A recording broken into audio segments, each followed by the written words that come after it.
నమస్తే, welcome to city 24/7 top debate. నేను సురేష్. తెలంగాణ రాజకీయాలను పంట బోనస్ పంచాయతీ హీటెక్కిస్తోంది. లోక్సభ ఎన్నికలు అయిపోయాయో లేదో వెంటనే దొడ్డు బియ్యం ఫైటింగ్ మొదలైంది. అసెంబ్లీ ఎన్నికలకు ముందు కాంగ్రెస్ ఇచ్చిన 6 గ్యారంటీల్లో ధాన్యానికి బోనస్ ఇచ్చే అంశం కూడా ఉంది. అయితే తెలంగాణలో దొడ్డు ధాన్యం దిగుబడి ఎక్కువ, సన్నాల దిగుబడి తక్కువగా ఉండటం, పైగా నూక సమస్య వల్ల రైతులు దొడ్డు బియ్యం వైపు మొగ్గు చూపుతున్నారు. అందుకే సన్నాలు పండించే వారికి క్వింటాకు 500 రూపాయల చొప్పున ఇస్తామని రేవంత్ సర్కార్ ప్రకటించింది. సర్కార్ ప్రోత్సాహకంతో రైతులు దొడ్డు ధాన్యం జోలికి వెళ్లరని భావించింది. అసలు ఇక్కడే వివాదం మొదలైంది. 6 గ్యారంటీల్లో ప్రతి పంటకు బోనస్ ఇస్తామని కాంగ్రెస్ మాటిచ్చిందని, కానీ సన్న బియ్యానికే బోనస్ ఇస్తామనడం రైతులను మోసం చేయడమేనని విపక్షాలు వాదిస్తున్నాయి. అన్ని రకాల వడ్లకు బోనస్ ఇవ్వాలని డిమాండ్ చేస్తున్నాయి. అయితే మద్దతు ధరపై బోనస్ సన్నధాన్యంతో మొదలు పెడుతున్నామని ప్రభుత్వం వివరణ ఇస్తోంది. కానీ బీఆర్ఎస్, బీజేపీ మాత్రం ప్రభుత్వ వాదనతో ఏకీభవించట్లేదు. ఎక్కువ మందికి బోనస్ చెల్లించాల్సి ఉండడంతో సన్నధాన్యం పాట పాడుతున్నారని మండిపడుతున్నాయి. మరి దొడ్డు ధాన్యం సమస్య నుంచి రేవంత్ సర్కార్ ఎలా బయటపడుతుంది? బోనస్ విషయంలో రైతులను ఒప్పించగలుగుతుందా? నిజంగానే కాంగ్రెస్ పార్టీ మాట తప్పిందా? ఇదే అంశంపై చర్చిద్దాం. ఈరోజు డిబేట్లో పార్టిసిపేట్ చేస్తున్నారు తెలంగాణ కాంగ్రెస్ నుంచి అడ్వకేట్ ఉదయకాంత్ గారు, అలాగే బీఆర్ఎస్ నుంచి రజితా రెడ్డి గారు, అలాగే ప్రముఖ విశ్లేషకులు సీనియర్ జర్నలిస్ట్ కోటేశ్వరరావు గారు జాయిన్ అయ్యారు. Welcome to you all to the debate. Right, Rajitha Reddy గారు, first of all I will start off with you. మీరు ఆరోపిస్తున్నట్లుగా, అంటే అటు కేటీఆర్ గారు కానీ ఈరోజు హరీష్ రావు గారు కానీ సన్నబియ్యం అనే మాట ఎప్పుడు కూడా మాట్లాడలేదు. ఎలక్షన్స్కి బిఫోర్ 6 గ్యారంటీల్లో వరికి ఇస్తామని, madam can you hear me?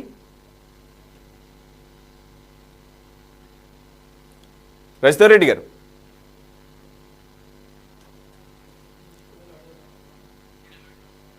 Rajitha Reddy గారు,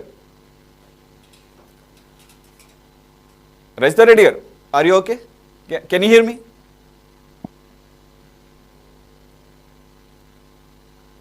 రజితా రెడ్డి గారు, మీ ఆడియో మ్యూట్లో ఉంది, ఒకసారి చూడండి. నా వాయిస్ మీకు వినబడుతుందా?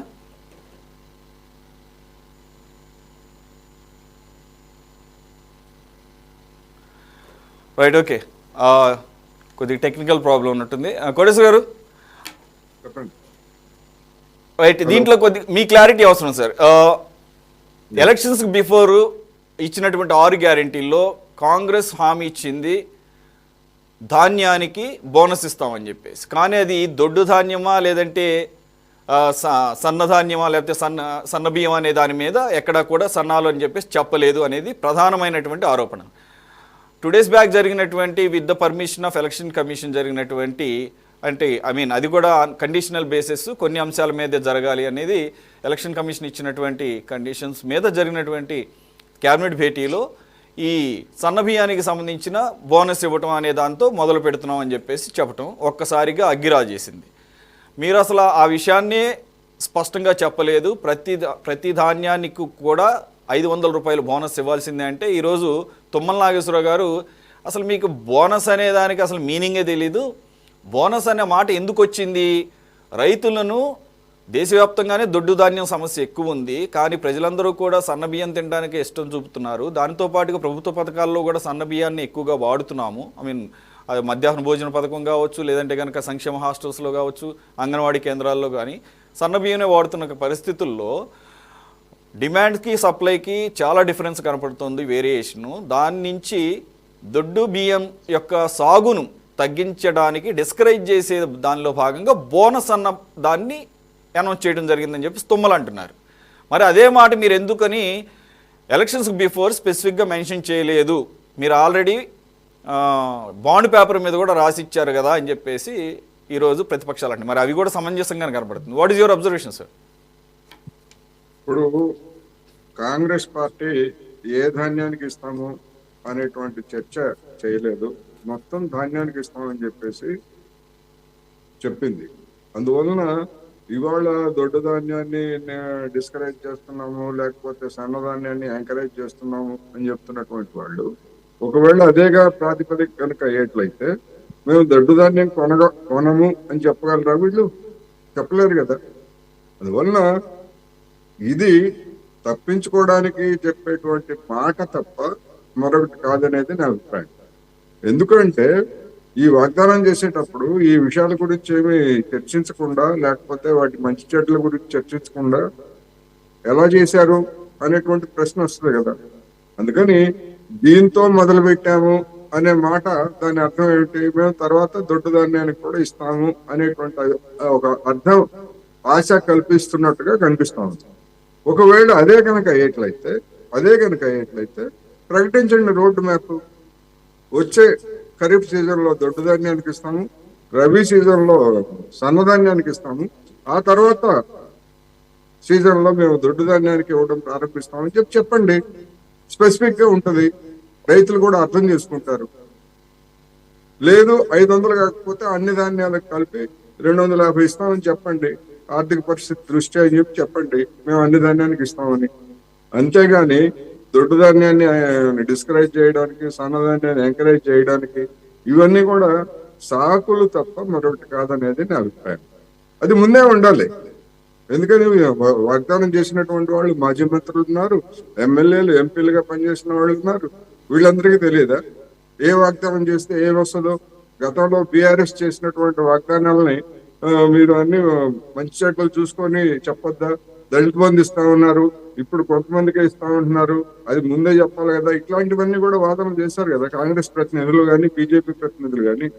అందువలన బీజేపీ కూడా మొన్న ఎన్నికల్లో, అంటే ఇటీవల జరిగినటువంటి రాష్ట్రాల ఎన్నికల్లో మధ్యప్రదేశ్, రాజస్థాన్ లో మేము గోధుమలకు ఇస్తాము 400 రూపాయలు, క్వింటాల్కి 400 రూపాయలకి ఇస్తామని చెప్పేసి 120 రూపాయలు 150 రూపాయలు ఇచ్చి సరిపెట్టి, పోనీ అదైనా మొత్తం వాగ్దానాన్ని కాకపోయినా 500 కలిపితే 250 ఇవ్వండి మొత్తం అన్ని ధాన్యాలకు కలిపి.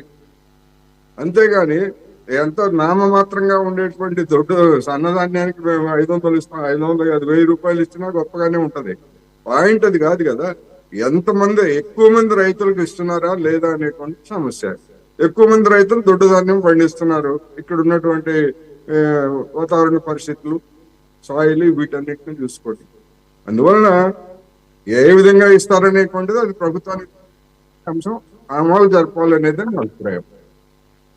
అంటే ఇక్కడ ఎప్పుడైతే కేబినెట్ భేటీలో ఈ నిర్ణయం జరిగిందో ఒక్కసారిగా వచ్చినటువంటి రియాక్షన్ని దృష్టిలో పెట్టుకుని డ్యామేజ్ కంట్రోల్లో భాగంగానే ఈరోజు తుమ్మల కానీ లేదంటే అటు భట్టి కానీ మాట్లాడటాన్ని అలాగే అర్థం చేసుకోవాలి. భట్టి అయితే ఇది ఒక ప్రారంభం మాత్రమే, మేము సన్నబియ్యంతో ప్రారంభిస్తున్నాము, దశల వారీగా మొత్తం ధాన్యం తీసుకుంటాము, బోనస్ చెల్లిస్తామంటున్నారు.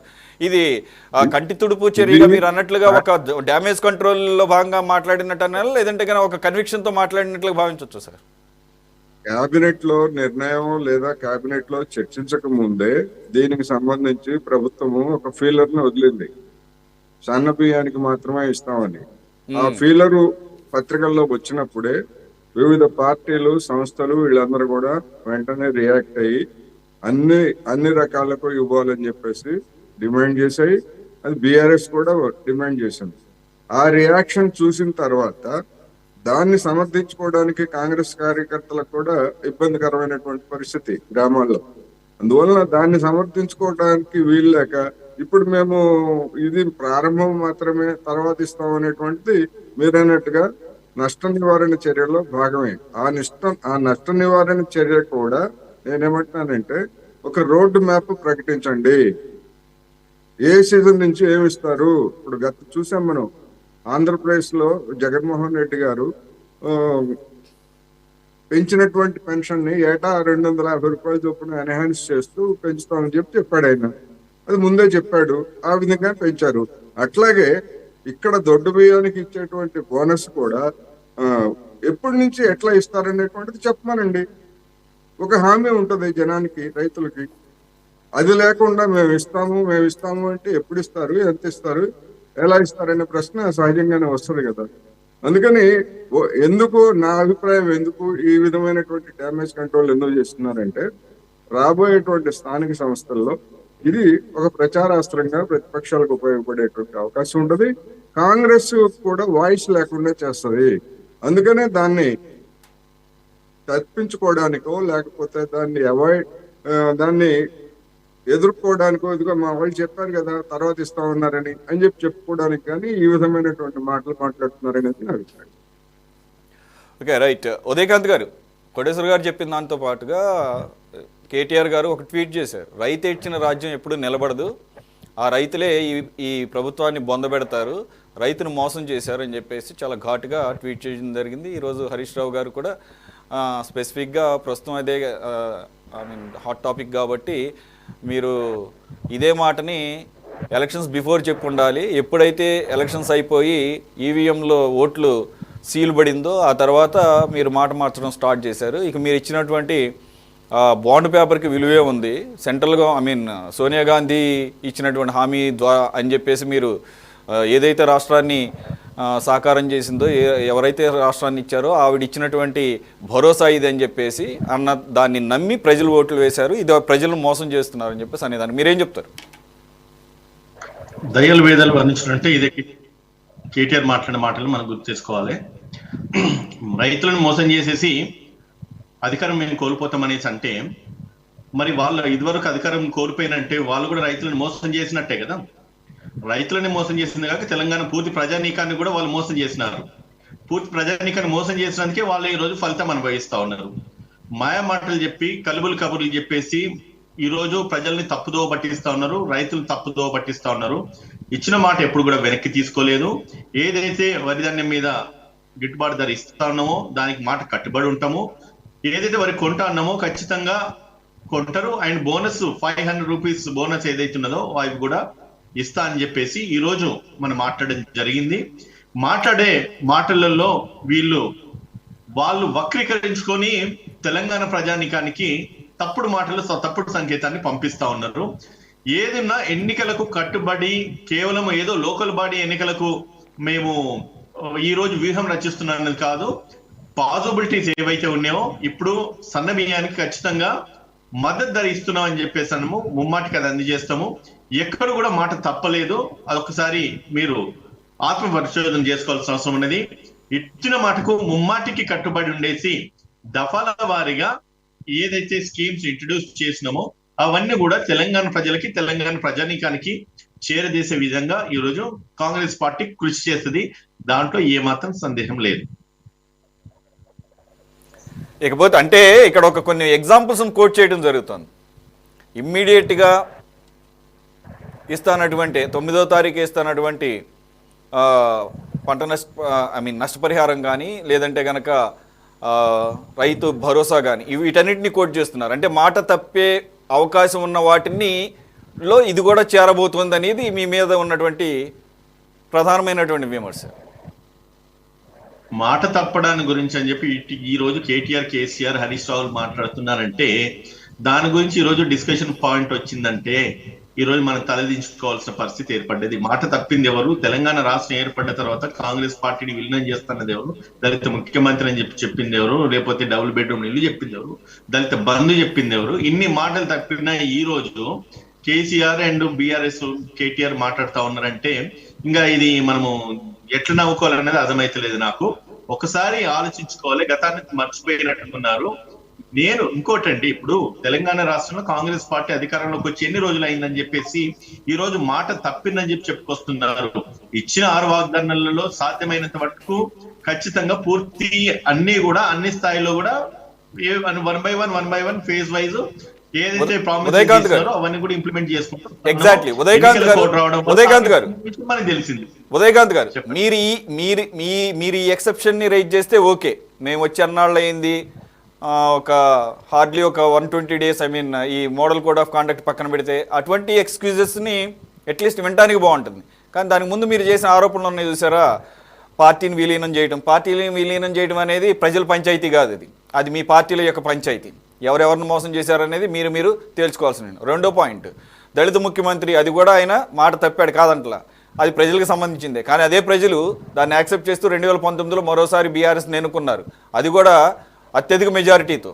సరే, ఆ 2 పర్యాయాలు ఇచ్చినటువంటి మ్యాండేట్ని వాళ్ళు నిలబెట్టుకోలేకపోయారు కాబట్టి మీరు ఫస్ట్ స్టార్ట్ చేసింది ఏదైతే అంశం లేవనెత్తారో ఆ ప్రజల యొక్క విశ్వాసం కోల్పోయారు కాబట్టే అంత భారీ స్థానాలు సంపాదించినటువంటి బీఆర్ఎస్ పార్టీ ఈరోజు 39 పడిపోయింది, 100 పైన సంపాదించినటువంటి. కాబట్టి మీరు ఫస్ట్ లేవనెత్తున్న ఒక 2 పాయింట్స్ రెలవెంట్గా లేదు, అందు గురించి I just wanted to point them out. Only ప్రజలకు రెలవెంట్గా ఉన్నాయి మాట్లాడుకుందాం. మీరు అన్నారు మేము ఏకీభవిస్తాం, ప్రజలు కూడా ఏకీభవిస్తారు, ప్రజలు ఇచ్చిన తీర్పును కూడా అందరూ కూడా స్వాగతిస్తా ఉన్నారు. ఒక్కసారి ఆయన మాట ఇచ్చినాడు, మాట తప్పని ఆయన కూడా రెండోసారి గెలిపించినప్పుడు కూడా ఇదే మాట మీద కట్టుబడి ఉంటాడు కేసీఆర్ అని చెప్పేసి ఎంతో మంది అనుకున్నారు. ఆయన తర్వాత కూడా ఆయన చేసిన అరాచకాలు, ఆయన చేసిన మోనోపాలిజం, ఇంట్లోకెళ్ళి బయటికి రాకపోవడం కానీ, ప్రజలను కలవకపోవడం కానీ, వాళ్ళ ఏదైతే హై టెంపర్ యాటిట్యూడ్ ఏదైతే ఉన్నదో ఈ రోజు మీరు అన్నట్టుగా 103 సీట్ల నుంచి వాళ్ళని 39 సీట్లకు వాళ్ళని తీసుకురావచ్చున్నారు ప్రజలు.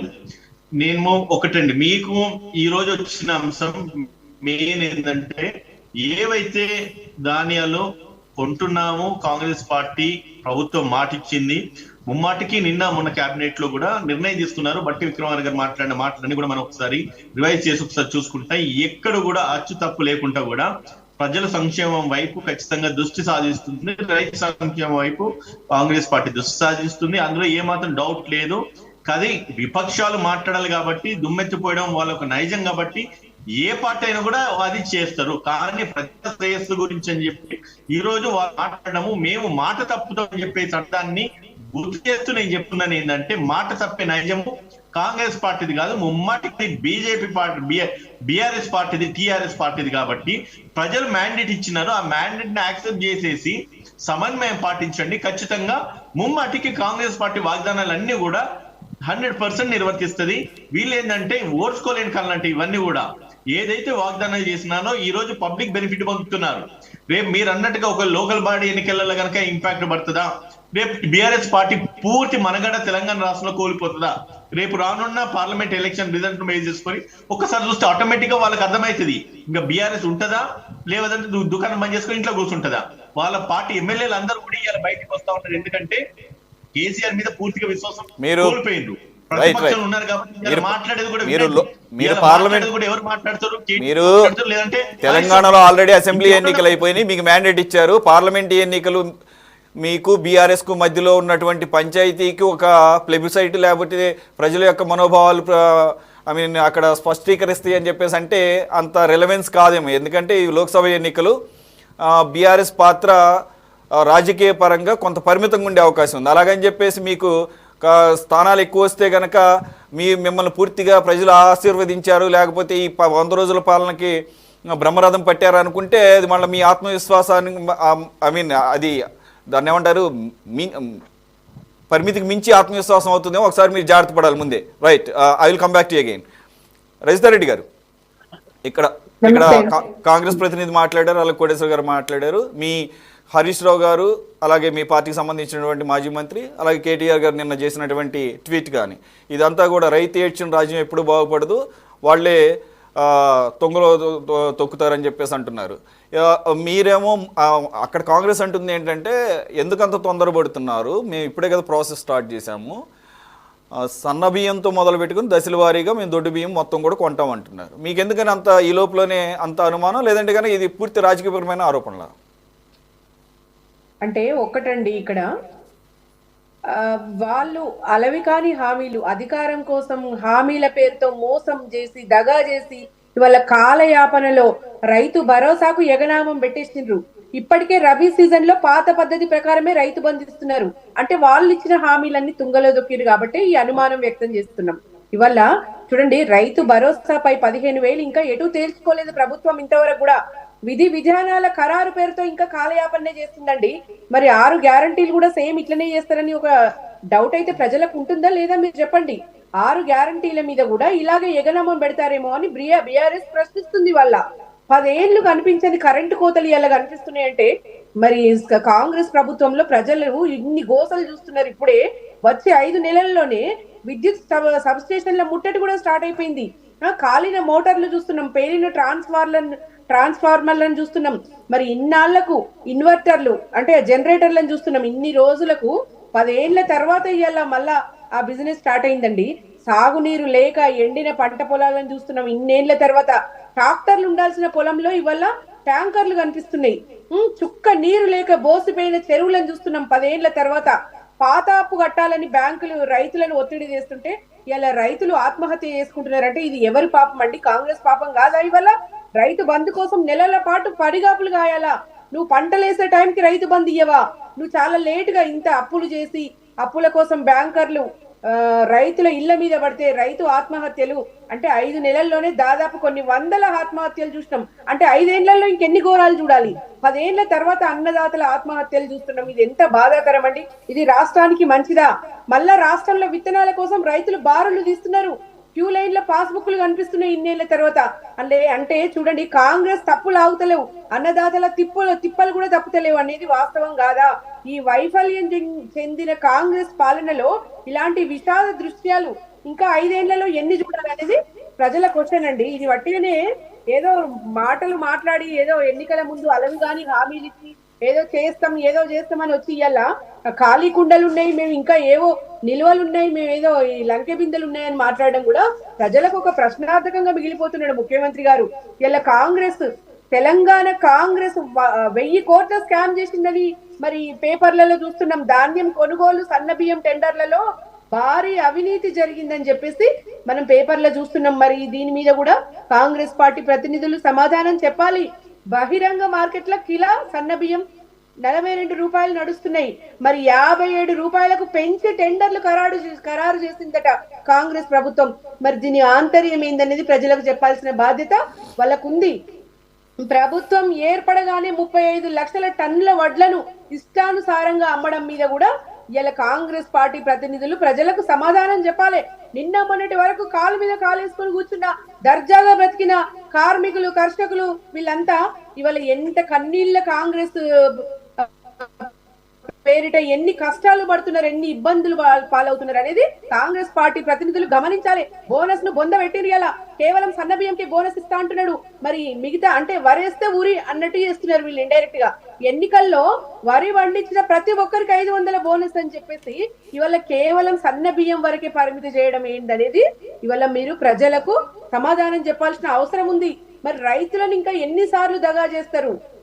మొదటి నుంచి మీరు అధికారంలోకి ఎక్కినప్పటి నుంచి కూడా మీరు రైతులను గాని సబ్బండ వర్గాలను మోసం చేస్తూ ఇవాళ కాంగ్రెస్ పార్టీ గద్దెకెక్కి అదే విధానాలను కూడా ఇంకా అమలు చేస్తున్నారు. కాంగ్రెస్ పార్టీ ఇచ్చిన అంతులేని ప్రలోభాలు కింద మీద చేసి గెలిచినంత మాత్రాన ఇవాళ పాలనలో ఇవన్నీ చూస్తుంటే కూడా ప్రజలు నమ్మకం కోల్పోయింది. కాంగ్రెస్ పార్టీ మీద గాని ముఖ్యమంత్రి మీద గాని ఇవాళ నమ్మకం కోల్పోయింది. 5 నెలలైనా సరే వాళ్ళ చిత్తశుద్ధిని ఇప్పటి కూడా నిరూపించుకుంటలేరండి. ఓ పాలసీ లేదు, ఉన్న వనరులను కూడా సక్రమంగా వాడుకునే పరిస్థితి లేదు, అసలు రైతుల మీద చిత్తశుద్ధి లేదు. ఇలా 10 ఏళ్ల కింద మనం మర్చిపోయిన బాధలన్నీ చూస్తున్నాం. ఇలా కేసీఆర్ గారు చావు నోట్ల తలబెట్టి తెలంగాణ తెచ్చి రైతుల కోసం ఒక పాలసీని పెట్టుకొని రైతులను కళ్ళల్లో పెట్టుకొని చూసుకున్నాడు. ఎద్దేడ్చిన వ్యవసాయము, రైతు ఏడ్చిన రాజ్యం బాగుపడదని చెప్పేసి ఆ పాలసీ మీద కేసీఆర్ గారు ప్రభుత్వం పనిచేస్తే ఇలా రైతులను తుంగలో దొక్కి కేవలం రైతుల మీదనే వాళ్ళు టార్గెట్ చేసి ఇవాళ రాజకీయం చేస్తున్నారు అనడంలో నిజం లేదా అండి? ఇవాళ రైతాంగానికి 5 పథకాలు పెట్టుకుంది కేసీఆర్ గారి ప్రభుత్వం. రైతు బంధు అనేది మేము మేనిఫెస్టోలో పెట్టినామండి. అప్పటికప్పుడు రైతుల కోసం రచించి వ్యూహం చేసి కేసీఆర్ గారు ఇచ్చిన పథకం ఇది. రైతు బంధు, రైతు బీమా, నాణ్యమైన విద్యుత్, పంట కొనుగోలు వంటి పథకాలతో ఈ రోజు రైతులకు అనేక మేలు చేసింది బీఆర్ఎస్ ప్రభుత్వం. ఇవన్నీ కూడా తుంగలో దొక్కి కాంగ్రెస్ ప్రభుత్వం ఇవాళ రైతుల నడ్డి విరుస్తుందండి. మరి 1100 గురుకుల పాఠశాలలు కూడా కట్టుకున్నాం. రైతుల తర్వాత ఎడ్యుకేషన్ కి వాల్యూ ఇచ్చింది కేసీఆర్ గారి ప్రభుత్వం. బీఆర్ఎస్ హయాంలో 20 రజితారెడ్డి గారు సంక్షేమ పథకాల విషయంలో పర్టికులర్ గా రైతులకు ఇచ్చినటువంటి పథకాలు లబ్ధి గురించి ఎవరికి పెద్ద క్వశ్చన్ లేదు. బీఆర్ఎస్ ప్రభుత్వంలో బాగా జరిగిందనే మేధావులు కూడా చెప్తుంటారు, అనలిస్టులు కూడా చెప్తుంటారు. ఎట్ ది సేమ్ టైం మరి అదే రూరల్ ఏరియాలో, పల్లెటూరులో, గ్రామీణ ప్రాంతాల్లో ఎందుకని బీఆర్ఎస్ అంత దారుణంగా విఫలం చెందింది? అంటే ఇక్కడ మీరు చేసిన పథకాలా, లేదంటే మీ ప్రభుత్వం యొక్క, లేదంటే కనుక మీ నాయకుల యొక్క వ్యవహార శైలి? చూడండి, ఒకటే చెప్తున్నా, వ్యతిరేకత అనేది ప్రజల్లో లేదు. కేసీఆర్ గారి మీద ప్రజలకు వ్యతిరేకత లేదు. కేవలం లోకల్ నాయకత్వమో లేదంటే అక్కడక్కడ ఏదైనా ఇబ్బందులు తలెత్తిన విషయమో లేక ఈ కాంగ్రెస్ మెయిన్ గా కాంగ్రెస్ గోబెల్ ప్రచారానికి ప్రజలు ఇవాళ నమ్మిండ్రు. అంటే వీళ్ళు ఎక్కువ అలవికాని హామీలు ఇచ్చారు కాబట్టి ఏదో ప్రజలను మభ్యపెట్టిర్రు. ప్రజలు నమ్మిండ్రు. సరే మేమేంది ఇది మార్పు మార్పు అన్నారు కదా, మార్పు ఏందో చూద్దాం ఒకసారి అని ప్రజలు భావించింది. కానీ ఇంత ఇంత ఘోర పరిపాలన, ఇంత గలీజ్ మార్పు చూస్తారని ప్రజలు అనుకోలేదండి. ఇలా రైతు కూలీలకు కూడా భరోసా లేదు. వాళ్ళు అంటే రైతు కూలీల కాడ నుంచి మేము భరోసా ఇస్తామని చెప్పిన ప్రభుత్వము ఇలా రైతు కళ్ళాల్లో పంటలు కొంటలేరు. తడిసిన ధాన్యం అట్లీస్ట్ పరామర్శించడానికి కూడా ఒక్క కాంగ్రెస్ నాయకుడు పోలేదండి. ఇవాళ తడిసిన ధాన్యం మొలకలు వస్తుంది, రైతులు బావురు అంటున్నారు, కనీసం వాళ్ళని పరామర్శించే నాదుడే లేదు. ఇలా తప్పుడు కేసులు పెట్టి బీఆర్ఎస్ నాయకులను జైళ్లలో పెట్టడమే వాళ్ళ ఈ 5 నెలల పరిపాలన. అంతకు వాళ్ళు ఇంకేం చేస్తలేరు. ఇలా గురుకులాల్లో పిల్లలు కూడా చనిపోతున్నారు అంటే ఫుడ్ పాయిజన్ తోని. మరి ఏం చేస్తుంది ప్రభుత్వం? ఇలా 10 జిల్లాలున్న మన తెలంగాణను 33 జిల్లాలుగా మార్చి ప్రజల వద్దకే పాలన చేస్తున్న బీఆర్ఎస్ పార్టీ ఎక్కడ? ఇవాళ ఇన్ని అరిగోస పెడుతున్న, అన్ని సబ్బండ వర్గాలను అరిగోస పెడుతున్న కాంగ్రెస్ ప్రభుత్వం ఎక్కడండి? 7 గంటలుండే విద్యుత్ని కేసీఆర్ గారు 24 గంటలు చేసిండు. రాష్ట్రంలో 26 మెడికల్ కాలేజీలు కట్టిండు కేసీఆర్ గారు. మరి ఇంత అభివృద్ధి చేసిన కేసీఆర్ గారిని వీళ్ళు అనరాని మాటలంటూ కేవలం గత ప్రభుత్వాలను విమర్శించుకుంటా 5 నెలల పాలన జరిగింది, కానీ రాష్ట్రంలో వీళ్ళు చేసిన అభివృద్ధి లేదు. మరి 5 ఏళ్ల పాలనలో ఈ 5 నెలల్లోనే వారి ముఖ చిత్రం కనిపిస్తుంది. రేపు వీళ్ళు ఏం చేస్తారు అనేది. 1,30,00,000 ఉండే సాగు విస్తీర్ణాన్ని ఇవాళ 2,00,00,000 కోట్ల 2,09,00,000 ఎకరాలకు తెచ్చిండు కేసీఆర్ గారు. అంటే ఇవాళ చూడండి, వ్యవసాయానికి పెద్దపీట వేస్తూ కేవలం రైతుల పక్షపాతిగా రైతులకు పెద్దపీట వేస్తూ పనిచేసిన బీఆర్ఎస్ పార్టీలో ఇవాళ రైతులను అడవి కాని ఇబ్బందులు పెడుతుంటే కేసీఆర్ గారు కానీ బీఆర్ఎస్ పార్టీ నాయకులు కానీ చూస్తూ ఊరుకుంటారా అండి? వెంటబడి వాళ్ళు ఇచ్చిన అమలుకు సాధ్యం కాని హామీలు వెంటబడి చేపిస్తాం. మేము ప్రతిపక్షంలో ఉన్నా, మేము ప్రజాపక్షంలో ఉన్నా, ఎప్పుడు కూడా ప్రజల కోసమే పనిచేసినాము. ఇలా బీఆర్ఎస్ పార్టీని నిందిస్తే వాళ్ళు మళ్ళా ప్రజలు కూడా క్షమించే స్థితిలో లేరండి. వాళ్ళు ఏదో గోబెల్స్ ప్రచారంతో గద్దెకెక్కి వాళ్ళు కేవలం మాటలకే పరిమితమైంది, ప్రభుత్వం చేతల్లో లేదు. వాళ్ళు ఏం చేస్తారో చెప్పాలి, ఏం చేయబోతున్నారో కూడా ప్రజలు. మిషన్ భగీరథ ద్వారా తెలంగాణ మారుమూల ప్రాంతాలకు నీళ్ళిచ్చి అసలు ఎలాంటి ఇబ్బందులు లేకుండా కళ్ళల్లో పెట్టి కాపాడుకున్న కేసీఆర్ గారిని వీళ్ళు విమర్శిస్తుంటే ఎంత బాధ. మీరు చాలా డీటెయిల్ గా మాట్లాడారు. ఓకే, లెట్ ఉదయకాంత్ గారు గెట్ ఇన్. రైట్, ఉదయకాంత్ గారు, మీరు అలవి కానటువంటి హామీలు ఇచ్చారు కాబట్టి అవి అమలు చేయటం సాధ్యం కాదని మీకు తెలుసు. ప్రజలను మోసం చేయటం కోసమే ఖచ్చితంగా ఎన్నికల్లో గెలవాలన్న ఒక కోరికతో తప్ప దాని వెనకాల ఇటువంటి కన్విక్షన్ లేదు. అందులో భాగంగానే ఇప్పుడు ఆ హామీలు ఈ రకంగా 1 by 1 ఫెయిల్ అవుతున్నాయి. అయినా కూడా ప్రతిపక్షంగా మా బాధ్యత ప్రకారం మీ మెడలు వంచైనా అవి అమలయ్యేదంటే చూస్తాము. అది అమలవుతాయా లేదా అది మీరే తెలుసుకోవాలి. ఉన్న ఆర్థిక పరిస్థితి దృష్ట్యా అవన్నీ తెలిసే కదా మీరు హామీలు ఇచ్చింది. What you say sir? Fail అవుతున్నాయని చెప్పి ఇప్పుడే నిర్ణయించాల్సిన అవసరం లేదు. ఇంకా పరీక్ష మొదలే కాలేదు. ఓకే, ఫస్ట్ పేజీలోనూ ఫస్ట్ క్వశ్చన్లోనే ఉన్నామన్న. ఓకే, సో ఎలక్షన్ కోడ్ ఉన్నది మనకు తెలుసు. ఖచ్చితంగా కాంగ్రెస్ పార్టీ, నేను మళ్ళా చెప్తున్నా, ఇవన్నీ ఏంటంటే దుమ్మెత్తిపోయాలి, ప్రతిపక్షం ఉన్నాం కాబట్టి అవకాశం దొరికింది, దుమ్మెత్తిపోయాలి, కేసీఆర్ సక్కటోడు, కాంగ్రెస్ పార్టీ సక్కడిది కాదని అన్నారు. పబ్లిక్ ఇచ్చిన మ్యాండేట్ ని యాక్సెప్ట్ చేయడానికి మీకు కనీసం ఒక 100 రోజులు కూడా సరిపోతలేదు. చూడండి, అంటే అధికార దాహం ఎట్లా ఉన్నదంటే 9.5 సంవత్సరాలు పరిపాలించినాను, ఇలా సరిపోలే. పబ్లిక్ ఇచ్చిన మ్యాండేట్ ని మీరు యాక్సెప్ట్ చేయండి. యాక్సెప్ట్ చేసిన తర్వాత మీ ఓటమిని ఒప్పుకోండి. ఒప్పుకున్న తర్వాత తెలంగాణ రాష్ట్రంలో కాంగ్రెస్ పార్టీ ఏదైతే వాగ్దానాలు చేసిందో వాగ్దానాలకు వాళ్ళు కట్టుబడి ఉంటారా లేదన్నది మీ సమయం ఇచ్చి చూడండి. ఖచ్చితంగా ఇది నెరవేర్తిస్తారు. మీరు అప్పుల కుట్టరు. అంటే ఆనాడు కాంగ్రెస్ పార్టీ ఒక మిగులు బడ్జెట్ తో ఇచ్చిన తర్వాత 7 లక్షల కోట్లు అప్పు చేసింది ఎవడన్నది ఒకసారి వీళ్ళ ఆత్మవిమర్శన చేసుకోవాల్సిన అవసరం ఉన్నది. ఖచ్చితంగా ఈ అప్పుల నుంచి వడ్డీలు కట్టుకోవడానికి ఈ రోజు తెలంగాణ రాష్ట్ర ఖజానా సరిపోతలేదు, తెలంగాణ రాష్ట్ర వనరులు సరిపోతలేవు. ఇటువంటి పరిస్థితులలో తెలంగాణ రాష్ట్రంలో కాంగ్రెస్ పార్టీని పబ్లిక్ యాక్సెప్ట్ చేసేసి ఈ రోజు అధికారంలోకి తీసుకొచ్చిన తర్వాత 100 రోజుల పరిపాలనలో ఎలక్షన్ కోడ్ వచ్చింది. వచ్చిన తర్వాత ఏదైతే వాగ్దానాలు చేస్తున్నారో దానికి కోడ్ అడ్డం ఉన్నదని అన్న విషయం మనకు తెలిసిందే. సరే, సందిట్ల సడమి అంటారు అట. అవకాశం దొరికింది కాబట్టి, ప్రతిపక్షంలో ఉన్నాం కాబట్టి, దుమ్మెత్తిపోయాలి కాబట్టి మీరు నోటికి వచ్చింది మాట్లాడుతున్నారు. మాట్లాడండి. ఖచ్చితంగా ఏదైతే వాగ్దానం చేస్తున్నారో అన్ని కూడా 100% ఫుల్ఫిల్ చేసిన తర్వాత నెక్స్ట్ ఎలక్షన్ లో ప్రజలు మళ్ళీ ఒక మ్యాండేట్ ఇస్తారు. అప్పుడు మీరు తలకాయలు పెట్టుకోండి. అంతేగాని అవకాశం దొరికింది కదా అని చెప్పేసి, ట్విట్టర్ లో ఉన్నాం కదా అని చెప్పేసి ట్విట్టర్ లో పోస్ట్ చేసుడు, ఏదో మైక్ దొరికింది కదా అని చెప్పేసి ఎవరికి ఏది పడితే అది మాట్లాడు. ఇంకోటి పబ్లిక్ చూస్తున్నారు, ప్రజలు తీర్పిస్తారు కదా. మీరు ఇప్పుడు అంటున్నారు కదా మేము మా పరిపాలన బాగలేదు, మేము ఇచ్చిన మాటను తప్పుతున్నాము, అరే ఎగ్జామ్ లో ఫెయిల్ అయినాము. ఫెయిల్ కావడానికి ఫస్ట్ ఆఫ్ ఆల్ మేము ప్రిపరేషన్ కూడా మొదలు కాలేదు. తెలంగాణ రాష్ట్ర ఖజానా ఏంది, తెలంగాణ రాష్ట్ర వనరులు ఏంది, తెలంగాణ రాష్ట్రంలో కేసీఆర్ నాశనం పట్టించిన తెలంగాణ రాష్ట్రం ఏ దిశగా ఉంది, ఏ విధంగా ఉన్నది అన్నది ఇప్పుడు మనం చూసుకోవాలి కదా. పబ్లిక్ ఇచ్చిన తీర్పుని ఈ రకంగా పబ్లిక్ వాళ్ళ పదవిని తొలగించేసి వాళ్ళని ఓడగొట్టేసి ఇంటికి పంపించినారు. తర్వాత కాంగ్రెస్ పార్టీ అధికారంలోకి వచ్చింది. కేవలం 100-110 రోజులలో మళ్ళీ ఎలక్షన్స్ వచ్చిన ఎలక్షన్ కోడ్ ఉన్నది. మనందరికీ అది విషయం తెలిసిందే. తెలిసిన తర్వాత మీరు ఇచ్చిన ఈ యొక్క అట్లీస్ట్ అంటే మినిమం టైం కూడా కాదు ఇది. కానీ ఇప్పుడు ఏంటంటే అవకాశం దొరికింది, ఇది ఏదైతే వాగ్దానాన్ని ఫుల్ఫిల్ చేయట్లేదు.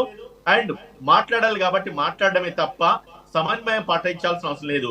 9.5 సంవత్సరాలు బీఆర్ఎస్ కు ప్రజలు అవకాశం ఇచ్చినారు. కేవలం 160-175 రోజులు కూడా మనం పూర్తి కాలేదు. ఇంకా 5 సంవత్సరాల పరిపాలన ఉన్నది. ఇంకా మీ కేసీఆర్ లేకపోతే కేటీఆర్ మళ్ళీ గదెనెక్కాలంటే ఇంకొక 5 సంవత్సరాలు ఖచ్చితంగా ఆగాల్సిందే. మీరు ఇప్పుడే విరవేగకండి, మీరు కొంచెం సమన్వయం పాటించండి, వెయిట్ చేసి చూడండి కాంగ్రెస్ పార్టీ ఏం చేస్తుంది అన్నది కాంగ్రెస్ పార్టీ చేసి ప్రూవ్ చేస్తుంది. కోటేశ్వర గారు, రైట్, బీఆర్ఎస్ ప్రతినిధి మాట్లాడింది విన్నారు. ఇది short period of time, it's too early to to come to a conclusion, అలాగే బ్లేమ్ చేయడానికి అని చెప్పేసి రైట్ కాదంటలేదు. కాకపోతే సిరీస్ ఆఫ్ థింగ్స్ ఇన్సిడెంట్ చూస్తున్నప్పుడు ఒకటి బీఆర్ఎస్ ఆరోపిస్తున్నట్లు సాగునీరు ఇవ్వడంలో విఫలం, దానికి వచ్చేసి డ్రాట్ కండిషన్స్, లాస్ట్ ఇయర్ సరిగా వర్షాలు పడలేదు అనేది ఒకటి, రైట్ ఓకే. సెకండ్కి వచ్చేసరికి కరెంటు కోతలు, ఇది ఏ స్థాయిలో ఉన్నాయి అనే దానికి మీరు దీని మీద ఒక వ్యాఖ్య చేయాల్సింది. మూడో పాయింట్ వచ్చేసరికి 6 గ్యారంటీలు లేదంటే కనుక ఏదైతే హామీలు ఇచ్చారో Congress with bonus bond paper మీద, దానిలో భాగంగా మళ్ళీ దాంట్లో ఇఫ్స్ అండ్ బట్స్తో స్టార్ట్ చేశారు. మీరు అన్నట్టుగానే ఒక ఫెయిలర్ వదిలేరు. ఆ ఫెయిలర్ ద్వారా వచ్చినటువంటి రెస్పాన్స్ని అలాగే రియాక్షన్స్ని దృష్టిలో పెట్టుకొని మళ్ళీ డ్యామేజ్ కంట్రోల్లో భాగంగా మళ్ళీ మంత్రులు 1 or 2 days తర్వాత ఇది ఓన్లీ ఇప్పుడే స్టార్ట్ అయింది, మొత్తంగా కొంటాము, అలాగే బోనస్ అంటే అసలు మీనింగే తెలియదు అని చెప్పేసి తుమ్మల నాగేశ్వరరావు గారి ద్వారా మాట్లాడిన ఇవన్నీ చూస్తుంటే మరి బీఆర్ఎస్ చేస్తున్నటువంటి లేదంటే ఓవరాల్గా విపక్షాలు చేస్తున్నటువంటి వాదనలకి బలం చేకూరే విధంగా ఏమన్నా మనకి సిగ్నల్స్ కనపడుతున్నాయి. ఇప్పుడు చెరువులు ఎండిపోయాయి, లేకపోతే రిజర్వాయర్లు ఎండిపోయాయి, దీనికి కాంగ్రెసే కారణం అని చెప్పేసి బీఆర్ఎస్ నాయకులు కానీ లేదా ప్రతినిధులు కానీ ఆ నెపాన్ని కాంగ్రెస్ మీద నెట్టేట్లయితే జనం హర్షించరు. వాస్తవానికి అది విరుద్ధమైనటువంటి అంశం అనేది ఈ సందర్భంగా నేను చెప్పదలుచుకున్నాను. వర్షాలు లేని కారణంగా చెరువులు ఎండిపోయినాయి, అదేవిధంగా రిజర్వాయర్లు నిండలేదు అనేటువంటిది అందరికీ తెలిసిందే. దాన్ని కూడా మిగతా వైఫల్యాలు లేదా మిగతా విమర్శలు చేయడంతో పాటు దాన్ని కూడా చేయటం అనేటువంటిది అతిశయోక్తి. అది బీఆర్ఎస్ లేదా ఇతర పార్టీలు అటువంటి పనులు చేస్తే వాటి క్రెడిబిలిటీని జనం ప్రశ్నిస్తారనేది వాళ్ళు గ్రహించాలి. ఇక కరెంట్ కోతలు అంటున్నారు. మరి హైదరాబాద్ లో ఇంతవరకు కరెంట్ కోతలు అనేటువంటివి ఎక్కడ ఏ రాష్ట్రంలో నేనున్న ప్రాంతంలో కానీ లేదా పరిసర ప్రాంతాల్లో కానీ అటువంటి పరిస్థితి అయితే లేదు. ఇక రైతాంగానికి ఇప్పుడు పంటలు ఉండేటువంటి సీజన్ కాదు, కనుక రైతాంగానికి ట్రాన్స్ఫర్లు కాలిపోవడం, మోటార్లు కాలిపోవడం అనేటువంటి సమస్య ఇప్పుడు ఉత్పన్నం కాదు. సీజన్ ప్రారంభమైన తర్వాత మేడం గారు చెప్పినట్టు ఎక్కడైనా జరిగితే అప్పుడు దాని గురించి విమర్శించడం లేదా ప్రభుత్వాన్ని ఎండగట్టడం అనేటువంటిది సరైనటువంటి చర్య అవుతుంది. అందువలన ఇది అన్సీజన్, ఇది వ్యవసాయం ఇంకా ప్రారంభం కాలేదు ఖరీఫ్. అందువలన కరెంట్ గురించి అతిశయోక్తులు మాట్లాడుతున్నారేమో అనేది నా అభిప్రాయం.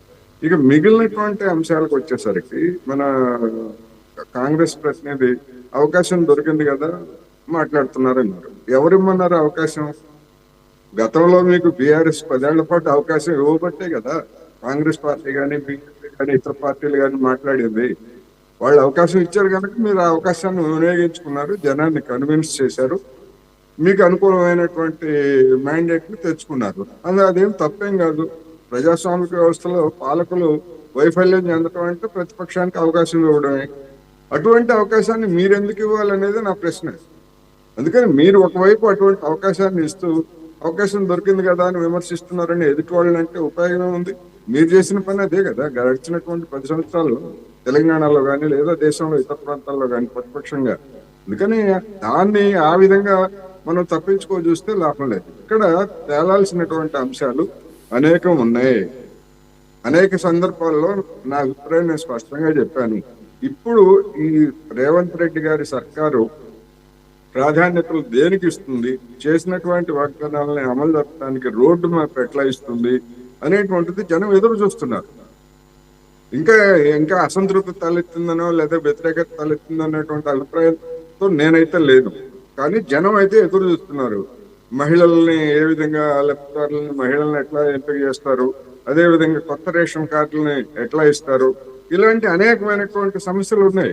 ఈ సమస్యలన్నింటికీ ఒక రోడ్ మ్యాప్ ప్రకటించాలంటే బడ్జెట్ సమావేశాలు. ఆ బడ్జెట్ సమావేశాలు రేవంత్ రెడ్డి గారు చెప్పినట్లు కేంద్ర బడ్జెట్ తర్వాత ఆ బడ్జెట్ ని చూసి మేము కూడా రాష్ట్ర బడ్జెట్ ని రూపొందిస్తాము అని చెప్పారు. మంచిదే అది. ఎందుకంటే కేంద్రం నుంచి ఏమొస్తుందో రాదో అనేటువంటిది తేల్చుకోకుండా లేనిపోయినటువంటి ఆశలతోటి మాకు కేంద్రం నుంచి 1,00,000 కోట్లు వస్తుందని కొని పెట్టుకుంటే అది రాకపోతే తర్వాత ఇబ్బందులు పడాల్సినటువంటి పరిస్థితి వస్తుంది. అందువల్ల ఆ బడ్జెట్ నేనేమంటున్నానంటే ఆ బడ్జెట్ అనేటువంటిది ఒక రోడ్ మ్యాప్ ని చూపిస్తుందా, లేకపోతే ఒక ట్రెండ్, ఏ ట్రెండ్ లో రాష్ట్ర ప్రభుత్వం రాబోయే రోజుల్లో నడవబోతా ఉంది, దాని ప్రయారిటీస్ ఏమిటి, దానికి అవసరమైనటువంటి ఈ చేసినటువంటి వాగ్దానాలకి అవసరమైనటువంటి ఎట్లా సేకరిస్తుంది, లేదా ఎక్కడ కోత పెడుతుంది, ఎక్కడ వేటికి ప్రాధాన్యత ఇస్తుంది అనేటువంటి అంశాలు తేలాలంటే బడ్జెట్. ఆ బడ్జెట్ కోసం ఇంకొక 4 రోజులు, ఎన్నికలు అయిపోయిన తర్వాత ఒక 4 రోజులు ఆ బడ్జెట్ కూడా ఫలితాలు వచ్చిన తర్వాత ఆ బడ్జెట్ కూడా వస్తుంది. దాని తీర్చనులు చూసిన తర్వాత డెఫినెట్ గా ప్రభుత్వం యొక్క ధోరణిని విమర్శించవచ్చు, లేదా వైఫల్యాలను విమర్శించవచ్చు. విమర్శించడానికి ప్రతిపక్షాలకు పూర్తిగా రైట్ ఉంది. అందువలన మీరు అవకాశం ఇవ్వద్దు, అధికార పక్షంగా మీరు అవకాశం ఇవ్వద్దు. అవకాశం దొరికింది కదా అని మాట్లాడితే లాభం లేదు. అధికార పక్షంలో ఉన్నప్పుడు ప్రతిపక్షానికి ఉన్నటువంటి అవకాశం అదే కదా ప్రజాస్వామ్య వ్యవస్థలో. అందువలన ఇంకా అనేకమైనటువంటి అంశాలు, ఇదొక్కటే కాదు. ఇప్పుడు రైతు బంధుకు ఎన్హాన్స్ చేయాల్సినటువంటి అమౌంట్ రాబోయే ఖరీఫ్ లో అది ఏదో పెద్ద సమస్యగా మారిపోతుంది. దాన్ని ఎట్లా పరిష్కరించుకోవాలనేటువంటిది కూడా తేల్చుకోవాలి. పెద్ద రైతులకు ఇవ్వమన్నారు, మంచిదే. వ్యక్తిగతంగా నా అభిప్రాయం ప్రకారం అయితే పెద్ద రైతులకు ఇవ్వాల్సినటువంటి అవసరం లేదు, లేదా కొంత మేరకు తగ్గించండి. లేదా ఆబ్సెంటీ ల్యాండ్ లార్డ్స్ ఉన్నారు, ఆబ్సెంటీ ల్యాండ్ లార్డ్స్ కి వాళ్ళకి రైతు బంధు ఇప్పుడు వెళ్తా ఉంది. రైతు బంధు, రైతు భరోసా ఏదైతే అమౌంట్ కౌలు రైతులకి ఇవ్వాలి. ఆ కౌలు రైతులకి ఏ ప్రాతిపదికన ఇస్తారనేటువంటిది ఇంతవరకు తేలలేదు. ఎందుకంటే వ్యవసాయ సీజన్ ప్రారంభం కాబోతుంది కదా కొద్ది రోజుల్లో. అందుకని ఇవన్నీ అనేకమైనటువంటి అంశాలు పెండింగ్ లో ఉన్నాయి. వీటన్నింటికి ఏ విధంగా పరిష్కారం చెప్తారు, లేదా ఏ విధమైనటువంటి రోడ్డు మ్యాప్ వస్తారు అనేటువంటిది జనం చూస్తున్నారు. ఈ ఎన్నికల కోడ్ ముగిసిన తర్వాత జూన్ 4వ తారీఖు తర్వాత జరిగేటువంటి మంత్రివర్గ సమావేశం కానీ బడ్జెట్ సమావేశాల్లో వీటి మీద ఒక స్పష్టత వస్తుంది. ఆ స్పష్టత వచ్చినప్పుడు ప్రతిపక్షాలు కూడా వాటిని విమర్శించడానికి అవకాశం ఉంది. కానీ ఇప్పుడే అతిశయోక్తులు చేయాల్సినటువంటి అవసరం లేదనేది నాకు. But at the same time Koteswararao గారు, ఈ అకాల వర్షాల మూలంగా ధాన్యం తడిసింది. ఆ ధాన్యం తడిసి దాన్ని నివారించడంలో కూడా ప్రభుత్వం విఫలమైంది. సరైన టైంలో సకాలంలో గోను సంచులు ప్రొవైడ్ చేయటం అనే కానీ రకరకాలు. సరే, అవి అంతవరకు గ్రౌండ్ లెవెల్లో అది రియాలిటీ ఉందనేది మీలాంటి విశ్లేషకులు చెప్పాలి. సెకండ్ పాయింట్ వచ్చేసరికి ప్రభుత్వం ఎంత చిత్తశుద్ధితో స్వయాన ముఖ్యమంత్రి గారు కలెక్టర్లకి ఆదేశాలు ఇచ్చినా కానీ గ్రౌండ్ లెవెల్లో మాత్రం తడిసిన ధాన్యాన్ని కొనడానికి ఎవరు కూడా ముందుకు రావడం లేదు. ఒకవేళ ముందుకు వచ్చినా కానీ కొనే విధానంలో చాలా డిఫరెన్స్ కనబడుతుందని ప్రధానంగా వినపడుతున్న విమర్శ. What you say sir? అందుకనే అకాల వర్షాలు అనేటువంటివి రైతులతో నిమిత్తం లేదు, ప్రభుత్వంతో నిమిత్తం లేదు. అది ప్రకృతికి సంబంధమైనటువంటి అంశం. అది గతంలో కూడా వర్షాలకి బీఆర్ఎస్ పాలనలో కూడా వర్షాలకి తడిచిపోయినటువంటివి, వరదలకు కొట్టుకుపోయినటువంటివి, అప్పుడు కూడా గోనె సంచులు లేకపోవడం, లేకపోతే ఇట్లాంటి అనేకమైనటువంటి ఇష్యూస్ అప్పుడు గతంలో కూడా ఉన్నాయి. గతంలో కూడా వాటన్నింటినీ కాంగ్రెస్ పార్టీ విమర్శించింది. ఆ అనుభవాన్ని తీసుకొని ఈసారి ఒకవేళ తడిసిపోతే అది ప్రభుత్వమే కొనాలి, ప్రైవేట్ వాళ్ళు కొనకపోతే ప్రభుత్వమే కొనాలి. ఆ నష్టం ఏదన్నా ఉంటే ప్రభుత్వమే భరించాలి. రైతు ఎందుకు భరించాలి? రైతు వర్షం వస్తుందని చెప్పేసి కావాలని ఏమన్నా తెచ్చిపెట్టాడా? పోనీ రైతు తెచ్చిపెట్టేటప్పుడు ఇదిగో రైతు ఫలానా రోజు భువనగిరిలో వర్షం పడుతుంది, మీరు తేవద్దు, మాకేం సంబంధం లేదని ఏమైనా ప్రభుత్వం ఏమైనా చెప్పిందా? చెప్పగలదా? అందువల్ల తడిచిన ధాన్యం అనే సమస్య అనేటువంటి దాన్ని భరించాల్సింది ప్రభుత్వమే. బోనస్సే ఇస్తామంటున్నటువంటి వాళ్ళు తడిసిన ధాన్యాన్ని కూడా కొనకపోతే ఎట్లాగా? మరి కొనాలి కదా రైతు సంక్షేమంలో భాగంగా. అందుకని డెఫినెట్ గా తడిచిన ధాన్యం వాళ్ళ రైతులకు నష్టం లేకుండా పూర్తిగా ఏదైతే మద్దతు ధరకి ఏదైతే ఉందో ఆ మద్దతు ధరకి కొనాల్సినటువంటి బాధ్యత, వచ్చే నష్టాన్ని భరించాల్సినటువంటి బాధ్యత కూడా ప్రభుత్వందే అనేది అభిప్రాయం. ఇకపోతే ఉదయకాంత్ గారు, మరో ప్రధాన విమర్శ, అసలు కాంగ్రెస్ గవర్నమెంట్ వచ్చిన తర్వాత ఒక్క నోటిఫికేషన్ ఇవ్వలేదు. ఒక్క నోటిఫికేషన్ ఇవ్వకుండా 30,000 ఉద్యోగాలు ఇచ్చేసామని చెప్పేసి గొప్పలు చెప్పుకున్నటువంటి వీరు నర్సింగ్ ఆఫీసర్స్కి గత 4 నెలలుగా జీతాలు ఇవ్వటం లేదు. ఘనంగా మాత్రం వారందరికీ అపాయింట్మెంట్ ఆర్డర్స్ ఇచ్చారు ఎల్బీ స్టేడియంలో ముఖ్యమంత్రి గారు అని చెప్పేసి. What is it? నోటిఫికేషన్లో 16 పేపర్లు నాకు సుమారుగా తెలిసి 16-18 పేపర్లు లీక్ చేసి ఆపేసిన ఘనత కాంగ్రెస్ బీఆర్ఎస్ పార్టీది కాదని నేను అడుగుతా ఉన్నా. బీఆర్ఎస్ పార్టీ ఏదైతే నోటిఫికేషన్ ఆపిన తర్వాత కాంగ్రెస్ పార్టీ అధికారంలోకి వచ్చినాక కాంగ్రెస్ పార్టీ భర్తీ చేసింది. మరి ఈ ఘనత ఎవరికి వస్తుంది అన్నది మీరు ఒకసారి ఆలోచించుకోండి. ముమ్మాటికి ఒకటి, ఏదైతే BRS party one or the other reason తోని సాకులు చెప్పుకుంటూ ఎంప్లాయ్మెంట్ పూర్తిగా పక్కదోవని పట్టించింది. నిధులు నియామకాలు అని చెప్పేసి ప్రభుత్వాన్ని తీసుకొచ్చిన తర్వాత ఎటువంటి నియామకాలు బీఆర్ఎస్ పార్టీ అధికారంలో ఉన్న 9.5 సంవత్సరాలు జరపలేదు.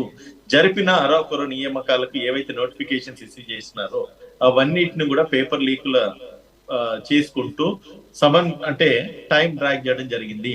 సో కాబట్టి అట్లీస్ట్ ఈ రోజు కాంగ్రెస్ పార్టీ అధికారంలోకి వచ్చిన తర్వాత ఏదైతే నోటిఫై చేసిన పోస్టులను అయితే భర్తీ చేసిన ఘనత అయితే కాంగ్రెస్ పార్టీకే దక్కుతుంది. అందులో ఏమాత్రం డౌట్ లేదు.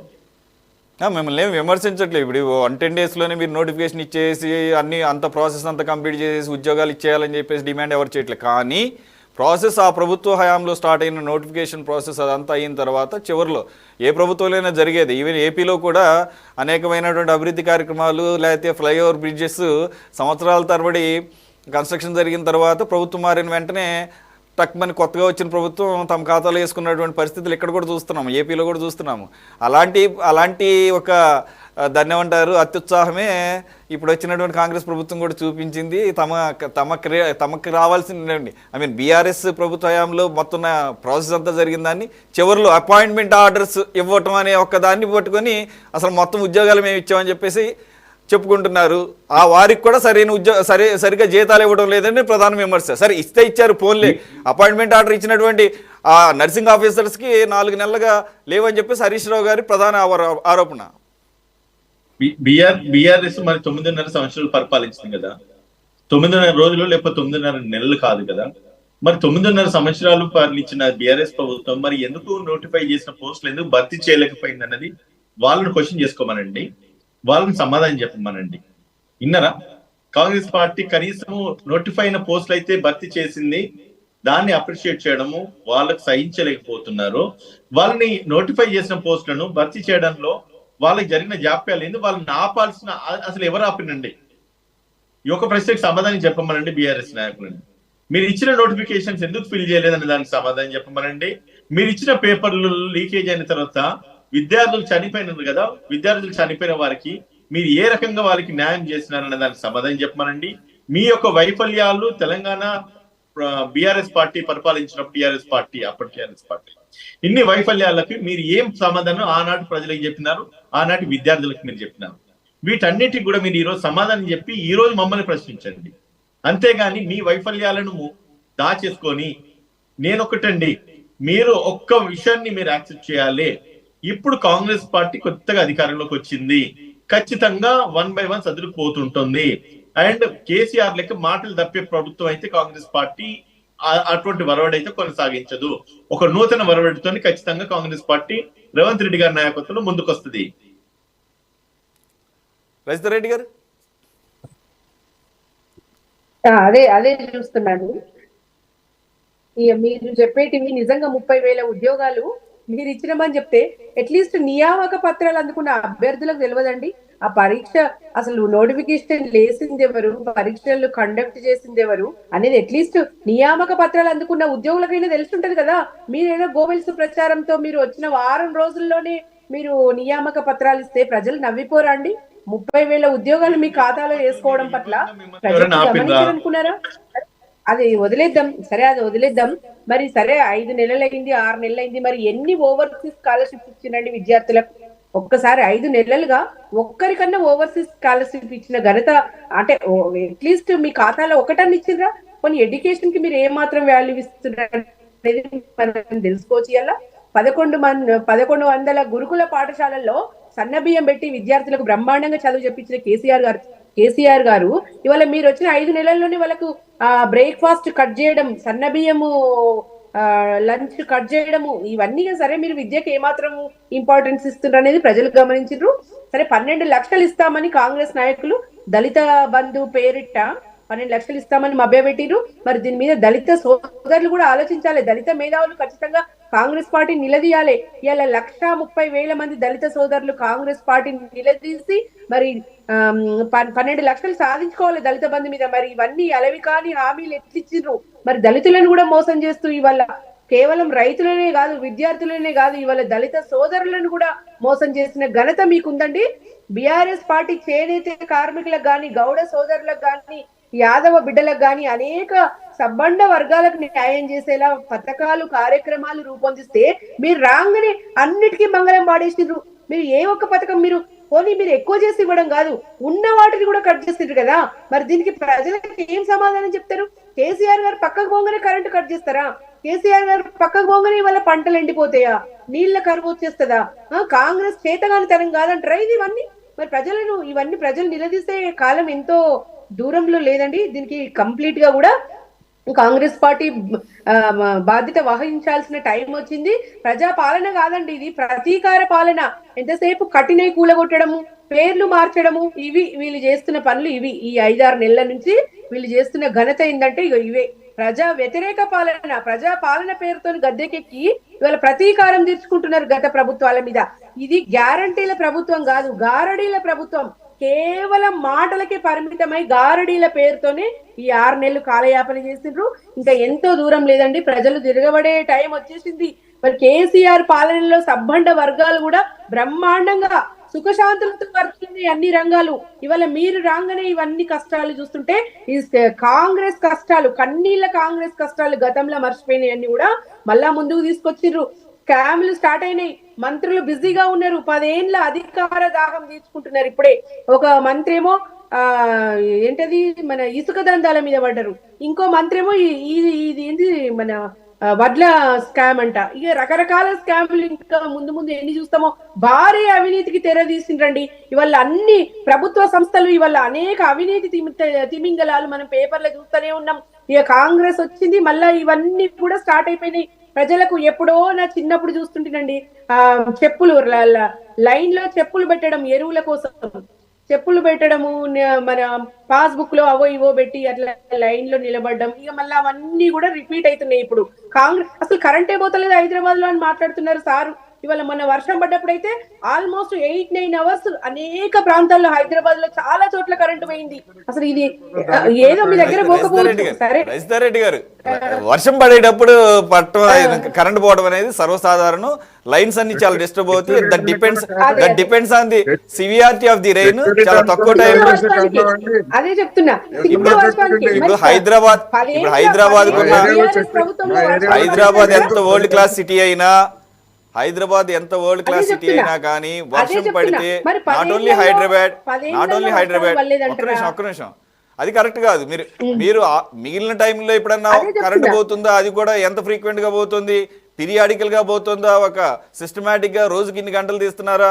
అదే టైంలో తీస్తున్నారా? అవేమన్నా చెప్పండి, రిలవెంట్ గా ఉంటుంది. ఎంత తప్ప వర్షం పడిన మీ పాయింట్ ఏంటంటే at a time 8 to 9 hours తీయడం అనేది సమంజసం కాదు కదా అనేది మీ పాయింట్ అయ్యి ఉండొచ్చు. బట్ స్టిల్ సురేష్ గారు, మా ఏరియాలో చెట్లెరిగిపోయి సాయంత్రం 4 గంటల నుంచి రాత్రి 10 గంటల వరకు కరెంట్ లేదు. మా ఏరియాలో, మా ఇంట్లో కూడా చెట్లు ఇరిగిపోయింది వర్షం కారణంగా. దానికి కూడా కాంగ్రెస్ అదే రోజు గంట పోతుంది మరి మా ఏరియాలో. అది కాదండి, ఈవెన్ ఎంజిఎం లాంటి పేరున్న హాస్పిటల్ వరంగల్లో నిన్న 5 గంటలు కరెంటు పోయిందండి. ఏకధాటిగా 5 గంటలు కరెంటు పోతే రోగులంతా కూడా సెలెన్స్ పట్టుకొని బయట కూర్చొని, అంటే మన పేపర్లో నిజంగా ఏమంటారు విషాదకర సంఘటనలు నిన్న పేపర్లో చూస్తే ఎంత బాధ అండి. 5 గంటలు ఒక గొప్ప చరిత్ర ఉన్న హాస్పిటల్లో 5 గంటలు కరెంటు పోతే ఎవరు బాధ్యులు? అంటే పేషెంట్లకు ఎవరు భరోసా ఇవ్వాలి? అంటే ఇన్నేళ్లు లేని కరెంట్ ఇప్పుడే ఎందుకు పోతుంది అనేది ఇక్కడ ప్రజల నుంచి వచ్చిన ప్రశ్న. ఇక కరెంటు మోటార్లు కూడా ఇప్పుడే ఎందుకు కాలిపోతున్నాయి? సరే ఇది సీజన్ వచ్చింది కాలిపోతాయి అని అన్నారు ఇందాక సారు. మరి 10 ఏళ్ల కాంగ్రెస్ పాలనలో ఎక్కడ కూడా వినలేదు కదండి ఇవన్నీ. మరి ఈ కాంగ్రెస్ పాలనలో కరెంట్ అరచేతిలో స్వర్గం చూపించి వైకుంఠం చూపించి అంటే ఇచ్చే కరెంట్ కూడా క్వాలిటీ ఎలక్ట్రిసిటీ కాదంటారు. ఇస్తలేరు కదా. మరి ఏ రాత్రో మళ్ళా కరెంట్ ఇస్తే నిజంగా అన్నదాతలు ఇలా పోయి అక్కడ బావి దగ్గర వండుకొని మళ్ళా పాము తేళ్లు గరిచి వెనకట చూసినామండి. మళ్ళీ అవే రిపీట్ చేస్తున్నారు. అంటే ఈ 2-3 నెలల్లో కూడా మనం అనేక చూసినాం కదండి. ఇప్పుడు ఇంకొక మాట, తులం బంగారం అన్నారు. ఇప్పుడు కళ్యాణ లక్ష్మి పాత పద్ధతిలోనే ఇస్తున్నాడు. ఓకే, ఎక్కువ చేసి ఇస్తా అన్నాడు, ఇస్తలేడు, కుదురుతలేదు అన్నాడు. ఓకే, అర్థం చేసుకున్నారు ప్రజలు. మరి వాటితో పాటు తులం బంగారం అన్నారు. అది మళ్ళీ మేము ఎప్పుడు అన్నాము అనే పరిస్థితికి తీసుకొచ్చారు.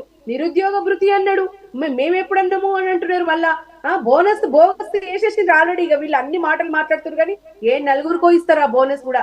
ఆ సన్న బియ్యం వరకు ఇప్పటికే రేషన్ కార్డులు కట్ చేసిండ్రు అనేక. అంటే ఇవి ఏంటి మన 2500 మహిళలకు ఇచ్చే దాంట్లో కూడా ఇదేదో మళ్ళీ పాలసీ కొత్తది పెట్టినట్టు, అందులో కూడా కొంతమందికి వచ్చేటట్టుగా అంటే అన్ని కట్ చేయడం. తెల్ల రేషన్ కార్డు ఉండాలి. ఆ తెల్ల రేషన్ కార్డుల్లో కూడా సగానికి 50% తగ్గించేసారు. అంటే ఏ లెక్కన తగ్గించారో తెలియదు. మరి ఏ ప్రాతిపదికన వీళ్ళు తగ్గించారో తెలియదు. కానీ కొన్ని మాత్రమే తీసుకుని ఒక 4-5కి అమలు చేస్తారు. వీళ్ళు హామీ అంటారా? మొత్తం అందరికి అందుతుందా? అందదు. ఒక 4-5కి మాత్రమే అమలు చేసి కథం మేము ప్లాన్ సక్సెస్ చేసినామని చెప్పేసి చేతులు దులుపుకుంటారు. ఇక మళ్ళీ చేనేత కార్మికుల ఆత్మహత్యలు కూడా చూస్తున్నాం ఈ మధ్య. కాదు, ఇప్పుడు అలా అవ్వాలని కోరుకుంటున్నట్టుగా ఉంది. ఐ మీన్ ఆగండి, లెట్ దిమ్. గురుగారు బిఆర్ఎస్ నాయకులు దండం పెట్టడానికి సరిపోవు, పక్కల చేతులు కూడా తీసుకొచ్చి దండం పెట్టాలి. వీళ్ళు మాట్లాడుతున్న అబద్ధాలకు, వీళ్ళు వండుతున్న కుట్రలకు. ఎక్కడెక్కడ కరెంట్ లేనందుకు కరెంట్ లేదంటున్నారు. వీళ్ళు దళితుల గురించి వీళ్ళు మాట్లాడకొస్తున్నారు, దళిత బంధు గురించి వీళ్ళు మాట్లాడకొస్తున్నారు. 30% కమిషన్ తీసుకుంటున్నారు ఎమ్మెల్యేలు అని చెప్పేసి శాశ్వత ఇలా ముఖ్యమంత్రి ప్లీనరీలా మాట్లాడినరు.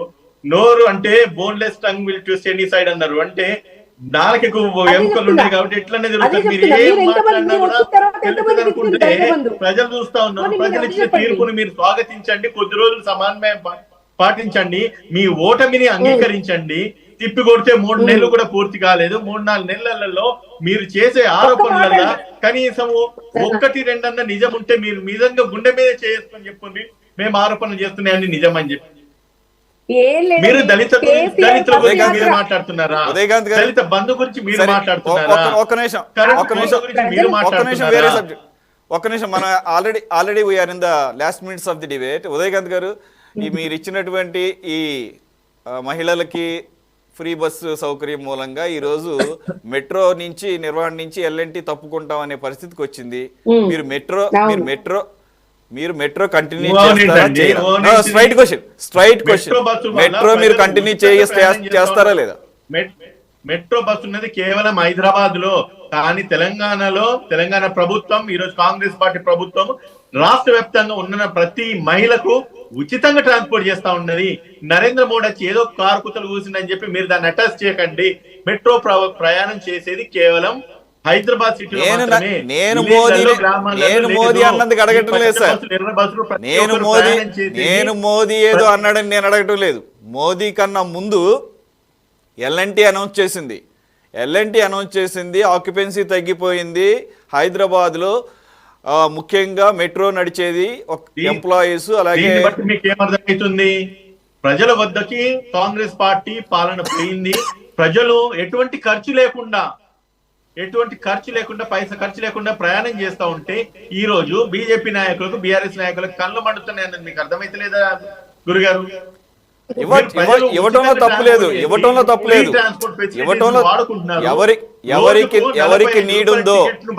ఎవరికి నీడ్ ఉందో వారికి ఇవ్వడంలో తప్పులేదు. ఎవరికి ఇవ్వడం, ఎవరికి నీడ్ ఉందో వారికి ఇవ్వడంలో తప్పు లేదు.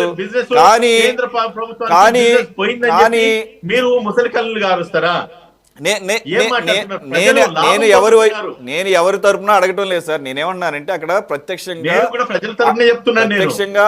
అక్కడ ప్రాక్టికాలిటీ అంత అనేది మనం చూసుకొని మాట్లాడుకుంటే దాన్ని కండిషనల్ గా కూడా అమలు చేయొచ్చు.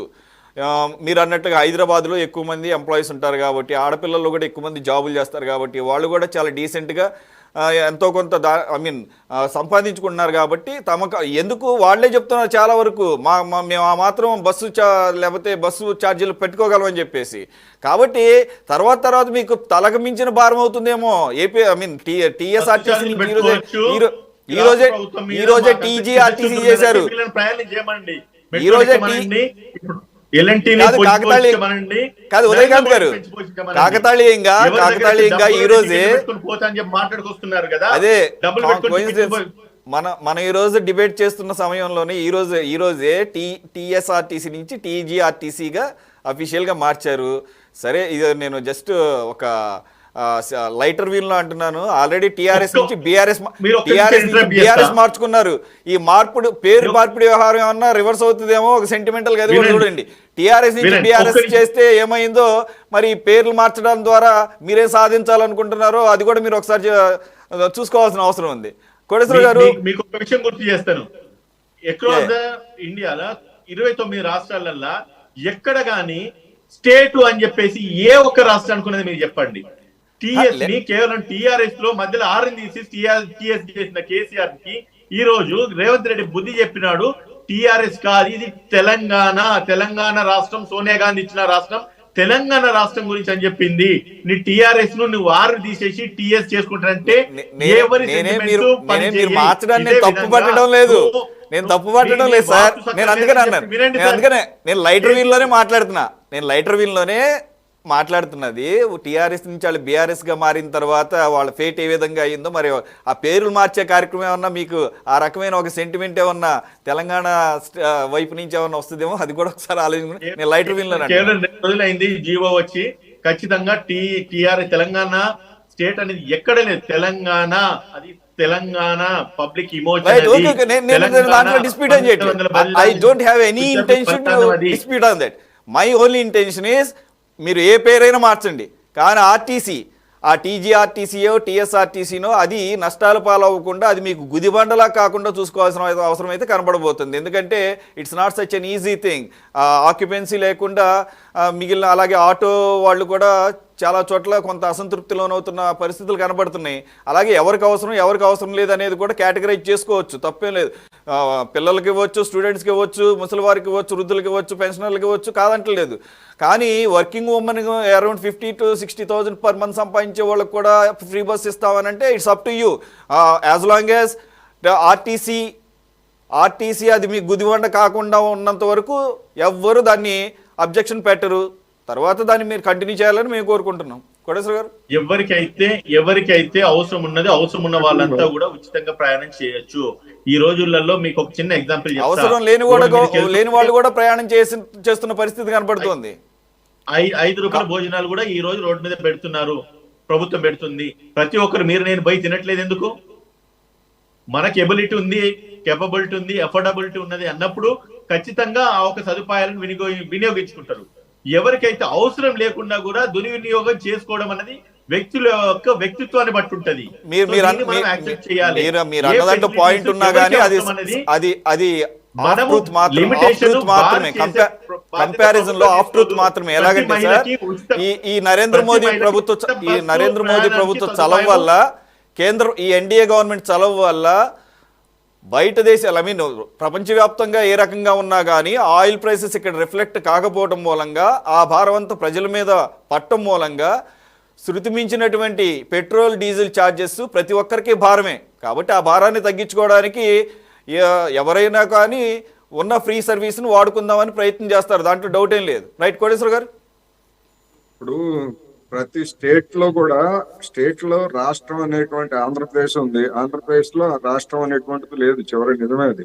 కానీ ఏపీఎస్ఆర్టీసీ అంటే రాష్ట్ర రోడ్డు రవాణా సంస్థ అని ఒక దీనికే కాదు, ఉత్తరప్రదేశ్కి అదే ఉంటది, కేరళకి అదే ఉంటది, లేదా కర్ణాటకకి అదే ఉంటది.